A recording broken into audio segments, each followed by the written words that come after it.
Kas tai pasakė? LinkedIn motivatorius ar Dalai Lama?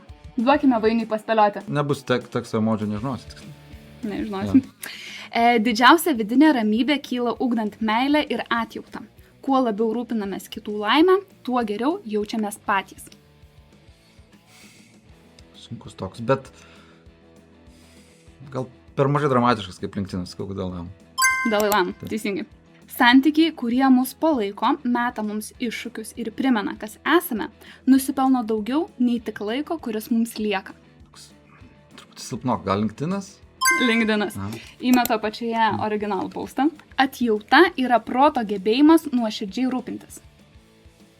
Gal Dalai Lama. Ne? LinkedIno motivatorius. Irgi įmeto Kas postą. toks? Štai 2 iš 3 kol kas. Mhm. Jei problemą išsispręsti galima, nereikia dėl jos nerimauti. Jei problemos išspręsti negalima, nerimauti beprasmiška. Dalai Lama. Dalai Lama. Vidinė ramybė nėra chaoso nebuvimas. Tai harmonija, kurią sukuri savyje. Skamba labai kaip abu. Bet jeigu LinkedIno influenceris paskaitė Dalai Lama, tai čia bus kaip su Harry Potteriu statom, kur cituoja Bibliją. Tai LinkedIno. LinkedIno motivatorius. Šiaip neblogai pasisekė tau. Keliaujam į 3 seriją.